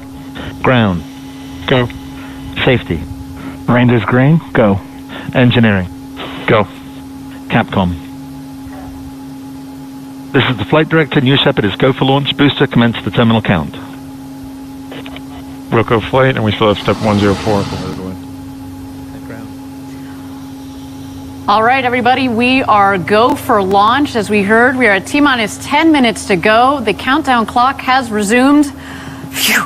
Let's do it, Patrick. I know. That was, we are always looking forward to a launch, and certainly after today, it's just so important that we make sure that we walk through all the checklists, make sure that everything is right, within bounds, and if we need to take a couple more minutes, even 40 of them, that's quite all right with us. That's right. You don't want to have go fever. You want to do this right and by the book. Exactly. I do want to say, can you imagine if you were actually sitting in a capsule right now, you would have heard this go, no-go poll in your headset. And I think, at least for me, this is where it would have just completely broken out in goosebumps, just knowing that the launch I am right now. It would be so exciting. All right, and now all eyes are on New Shepard. We're into our last minute checks. They are underway as New Shepard comes alive for flight. We have just a few minutes to go before final checks, so why don't we take a moment and walk through the booster and some of its key features. We did a little bit earlier in context of similarities and parallels to New Glenn, but let's focus on New Shepard. She really is the workhorse of the journey to space. As we mentioned before, New Shepard is powered by the BE-3 engine that's essentially fueled by water, liquid oxygen and liquid hydrogen. It propels the rocket to space and restarts for a controlled pinpoint landing on the pad. It's also uniquely throttleable, and that means it's able to slow the booster down to just about 8 kilometers per hour or 5 miles per hour for landing. And you can see at the top of the booster there's the ring fin, and the ring fin houses the drag brakes as well as the wedge fins. The wedge fins for stability, drag brakes to really cut down the speed. You'll see those will cut down the speed that will cut the booster speed in about half. The drag brakes are critical, right? We talk about the balance between the engine and the booster's role in slowing down the rocket, but really it's just some simple aerodynamics from the drag brakes. The aft fins, as you can see towards the bottom of the booster, stabilize the vehicle during ascent, but also steer it back to the landing pad on descent. And they're actually strong enough to guide the rocket through airspeeds of up to Mach 4. And we talked about earlier about the winds aloft. Those are critical, those fins, in making sure that we get our rocket precisely back to the pad. Lastly, we have the landing gear. So all rockets take off, but One not all hopes. rockets land. Yeah. And as a fully reusable rocket, the new Shepard booster uses landing gear that deploys just in the last seconds for touchdown. That's right. I mean, this is an incredible machine. Kudos to Gary and the team that have spent, all this time designing it and getting it just right. And like we said, this booster design and all of the components inform so much of what we do here. We talked about the similarity between this and the first stage of New Glenn, of course, and the similarities there with the aerodynamics and the design. It's the same propellant combination and a similarly derived engine for the upper stage of New Glenn, so obviously lots of design heritage there. And we talked about, of course, all the great learnings that we've applied to our descent element as part of the lunar lander. So truly, you can almost think of New Shepard as a sort of that first path of the roadmap, and then it just branches out to all these other things that we've done. Exactly. And we should also mention the reusability element of it, which is critical, right? With our vision of millions of people living and working in space, we need the ability to turn the rocket around quickly, reuse it again, bring down the cost of access to space. All right, you're looking at a live shot of New Shepard on the pad. We are T-minus 6 minutes to go until flight. Why don't we take a look at her?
Thank you again for joining us for New Shepard's 15th flight to space. You are looking at a live shot of New Shepard.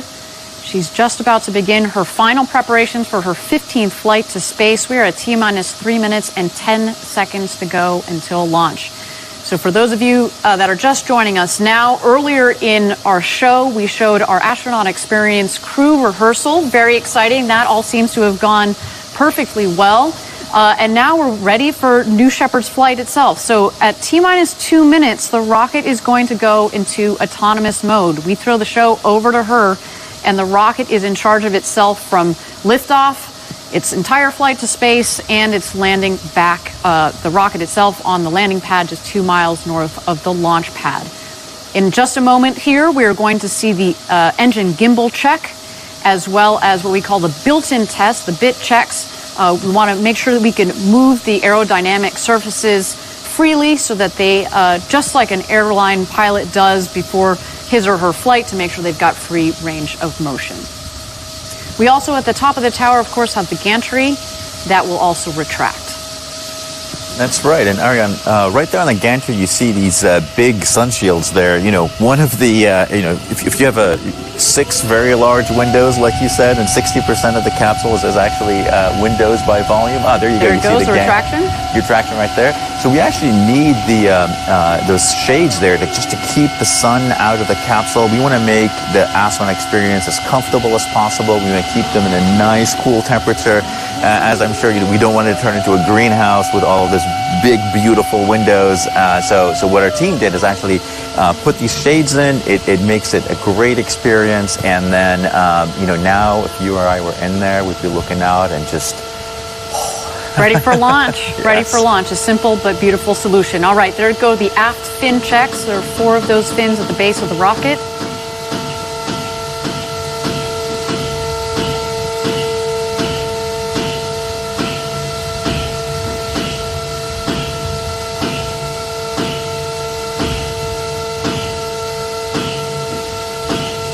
An eye out here. You see the nozzle peeking out of the base of the rocket there. There goes the gimbal check.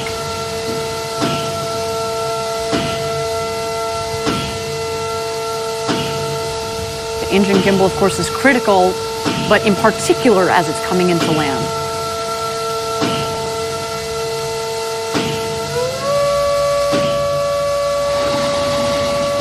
And Patrick, that takes us to launch. We're at T-minus 30 seconds. Why don't we hand it over to Mission Control for New Shepard's 15th flight to space? It's going to be worth the wait, man. Godspeed, New Shepard.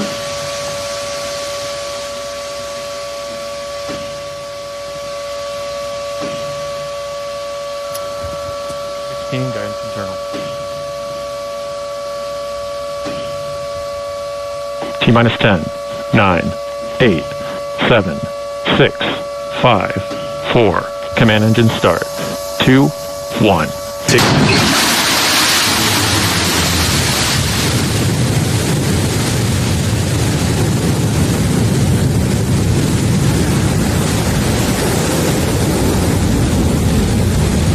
And we have liftoff. Go, New Shepard, go. Beautiful liftoff from our launch site 1 in West Texas. You can follow along as she gains speed in the bottom left corner of your screen. There's the speedometer, altimeter in the middle there.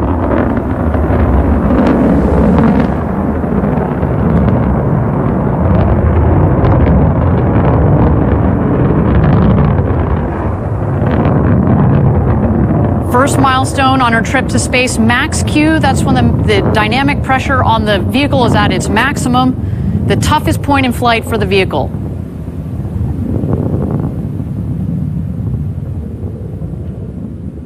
And max Q is confirmed.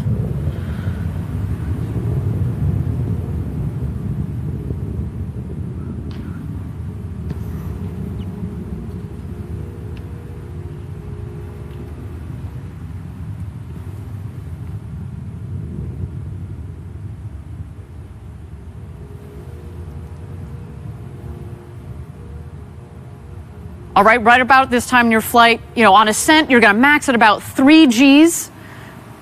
We've noted it before. The max Gs that you pull as an astronaut on New Shepard actually is on descent. So here on ascent, it's about 3 Gs, and it comes on gradually as you go faster and get higher up there. Until, of course, main engine cutoff and separation, and that is when you get to feel those beautiful 0 Gs. We're waiting for that here. Next stops, MECO and separation.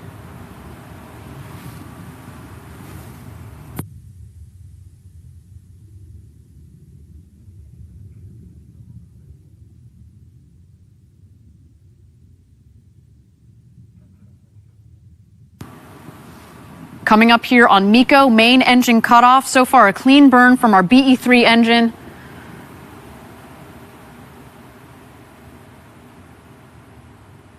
There it is, main engine cutoff.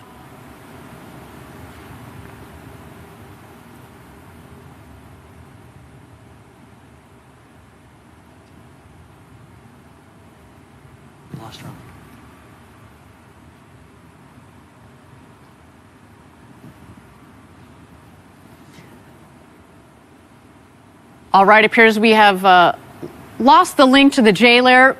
So far, though, everything appears to be nominal. So far, what we have seen, a clean liftoff. We did have max Q, maximum dynamic pressure. That is essentially for the rocket the hardest point in the flight.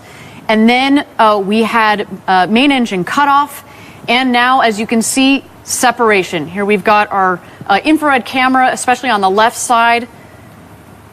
As you've seen earlier in the show, it is a little hazy down there in Texas, so we are going to rely on multiple cameras here as the vehicle continues its ascent towards space. We have passed over just about here the Kármán line. There it is, 100 kilometers, or about 328,000 feet. If you were inside there, Patrick, you will have become an astronaut. And we're just waiting for the two craft to hit their apogee. You'll know they've hit apogee when the speed hits 0 in the bottom left corner of your screen.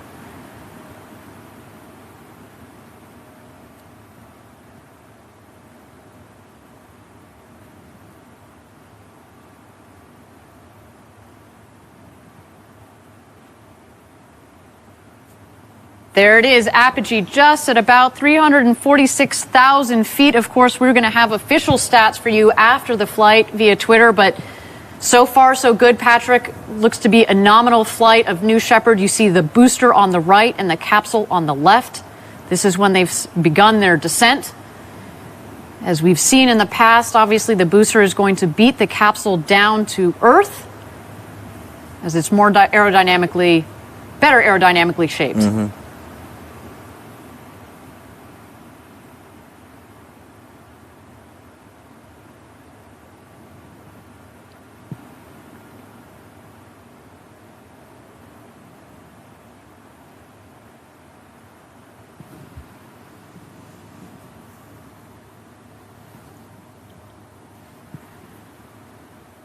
And thank you again, everybody, for joining us live for New Shepard's 15th flight to space.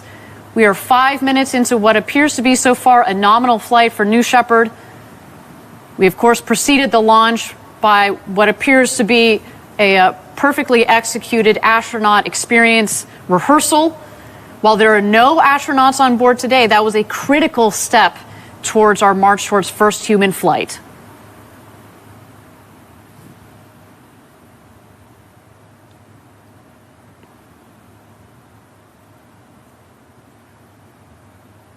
All right, we've picked up our long-range cameras again. There you see the booster, the bottom of the screen, and the capsule on the top. At this point, the booster is re-entering the atmosphere. It means it's going to have air pressure against which those aerodynamic surfaces Patrick and I were walking you through can push against to guide the rocket back to its landing pad.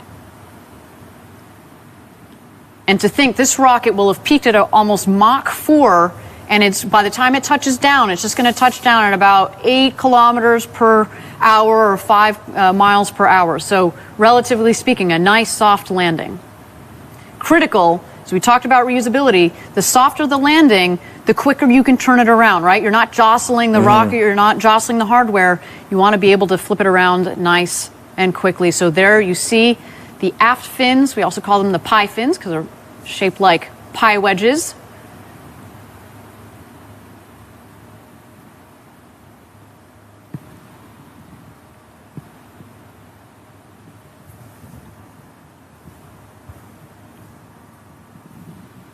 All right, there go the drag brakes.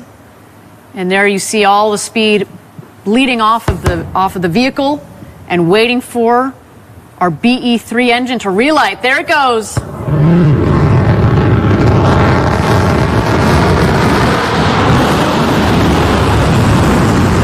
Landing gear deployed. Oh, look at that smooth landing.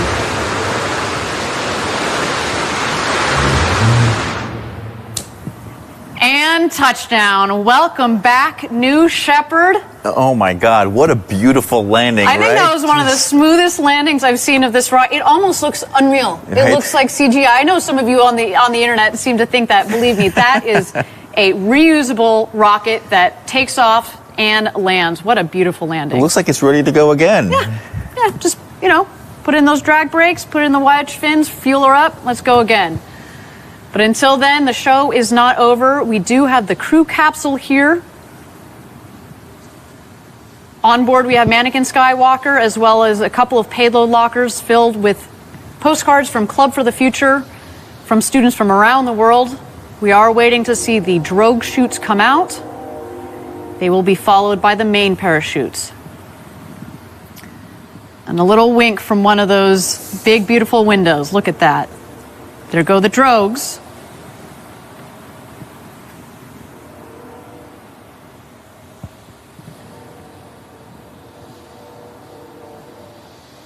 And here come the mains. All 3 parachutes are out. We're looking for full inflation, and there they go. I love that.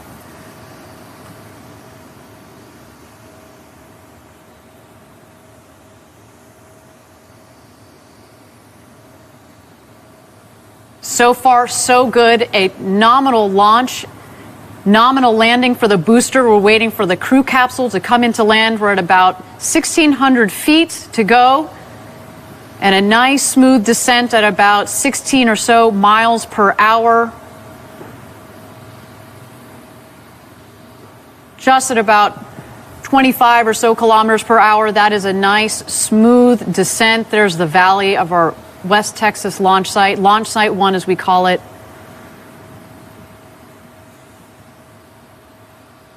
What a day so far, Patrick, let me tell you.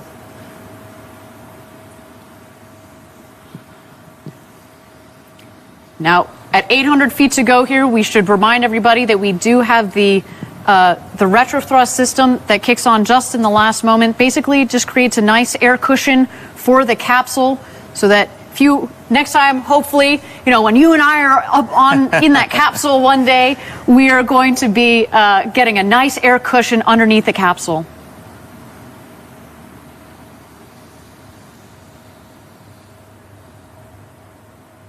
And touchdown. Oh, it was beautiful. Absolutely spectacular. Patrick, I told you it was going to be worth the wait. Look at that. Definitely. I love you. You can just see it just as it lands. You see that puff of air and it kicks up all that dust, but it's just such a gentle landing right there. A beautiful launch and landing for both the crew capsule and the booster. Team Blue, congratulations to all of you. What a day. You should be so proud. And again, Patrick, soon, if you're an astronaut on board, that is going to be a ride of a lifetime. Cannot wait to check out those onboard cameras to see the views that Mannequin Skywalker had today. And he gets to have all the fun, gets to go everywhere. I know, that guy. Jeez.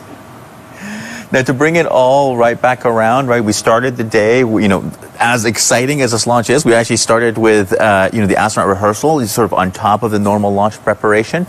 And now we're going to bring it all back. Those same stand-in astronauts are going to go back out to the capsule.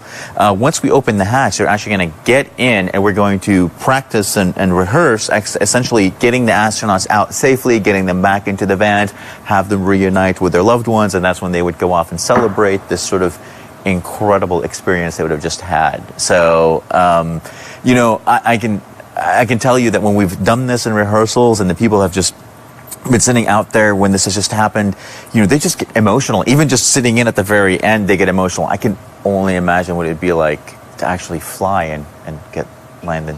We see it time and time again. You saw a little bit. Obviously, we didn't have the audio for the safety shelter earlier today, but seeing the reactions of our stand-in astronauts from having done the rehearsal, they get super psyched and worked up, as they should, right? And then same thing as you just mentioned, when they come out of the capsule, it is we put them in, but then they come out again, and it's just this elation. And to think next time it's coming up soon, when we start putting people in that capsule, you compound it with a launch to space and back. With a boat full of adrenaline, you better believe they are going to be absolutely psyched and ready to celebrate. Absolutely.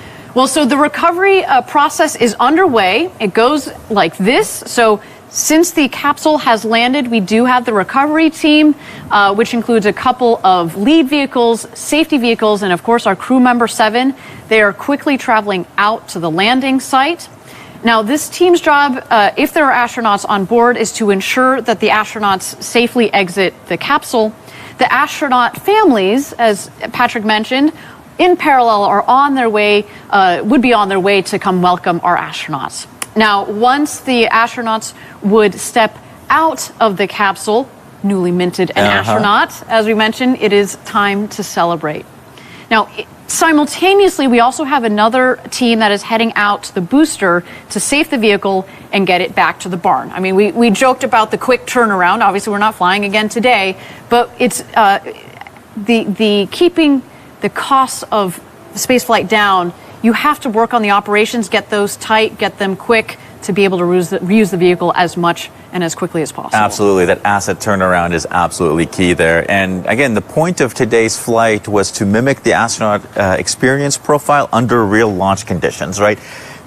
Astronaut loading is complex, launch is complex, doing them both together is super complex, and doing them well, and you saw that happen today, is going to be a huge step forward. Patrick, what a great day. Actually, while we've got a moment, why don't we check out some of the highlights from today's launch and landing. So we had New Shepard on the pad there, a nice ignition.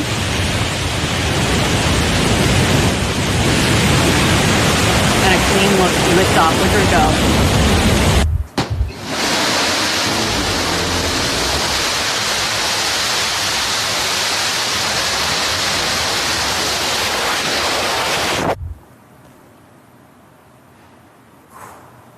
That rumble, you can see it in the cameras, and when you're down there in Texas, the whole valley feels like it's shaking when that 110,000 pounds of thrust is lit underneath the engine.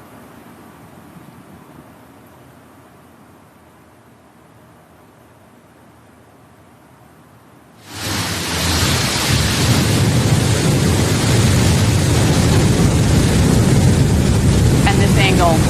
Patrick, this is one of my favorite angles. It's very reminiscent of, the Saturn V taking off from the pad during the Apollo days. Absolutely. Super, super reminiscent, super vintage look. Now, this angle right here is one you would not have seen back in the Apollo days. But this is the cool thing about having these drones up there. So you can get these beautiful shots of the rocket just going by as it's flying up. So close you can touch it, right? I know. All right, here comes the booster back for its soft landing.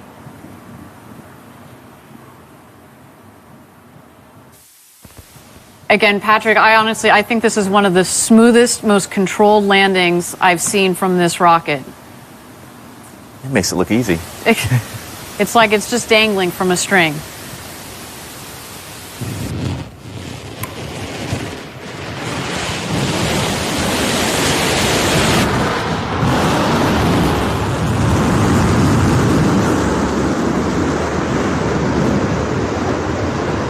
And that's one of the benefits of having such controllability in the engine, is you can really sort of dial that thrust in and ease your way down onto the launch pad. Exactly. And talking about we were talking earlier about the lessons that we're taking from New Shepard and pulling into New Glenn. That throttle ability on the engines is critical. And then last but not least, of course, our capsule with a nice air-cushioned landing. And you can see, actually, the parachute's dropping pretty close to the capsule, meaning there's not too much wind there out on the ground today, which is beautiful. And now live shots from the recovery team that are out there. You can also see, again, we're in preparation of bringing the stand-in astronauts back. We're going to get them into the capsule so that we can practice the egress and taking out of the astronauts from the capsule. Again, coming to you soon. This has been such a critical step, this astronaut experience rehearsal in the march towards human spaceflight. Let's just take a look here. Setting up the stairs. It's a couple feet off. It's about a meter from the ground up to the hatch itself. So making sure they've got a nice, comfortable step out Yeah. onto the desert floor. I'm sure my heart would have been beating so heavily through this. You know, I might be a little wobbly on my feet coming out of this thing, just having been literally up in space like just a few minutes ago. Just incredible feeling, I can imagine. Cannot wait. 7, Kevin Sprogge there in the blue coveralls. He's done an incredible job, as well as Sarah Knights, our crew member 7. All right, some mission recap statistics here. These are unofficial. We will have the official ones after the flight. Maximum ascent velocity, 3,615 kilometers per hour. Crew capsule apogee, its highest point in flight, 106,021 meters. Mission start time, 11:51 a.m. Central Daylight Time, and mission elapsed time, 10 minutes and 27 seconds. Just an incredible day. Very cool, very cool. And to commemorate today's launch, you can definitely pick up some of our official NS-15 mission patches and other really cool swag from our shop. And you can go to shop.blueorigin.com to do that. There's a lot of cool things out there. I saw the mission patch earlier. It has the silhouette of the 4, stand-ins there. It's extremely cool. Yeah, there we go. I think Gary is the one on the left there. Yeah, maybe? exactly, I'm not sure. exactly. But it's a cool one. I'm definitely picking up one of those right after this. Fantastic. So with that, Patrick, it is time to close out the show. Thank you so much for being my co-host. Always my pleasure. Thank you for having me. A wonderful launch. As I told you, worth the wait for all of you as well. Thank you for staying with us for the whole flight, New Shepard's 15th flight to space and back.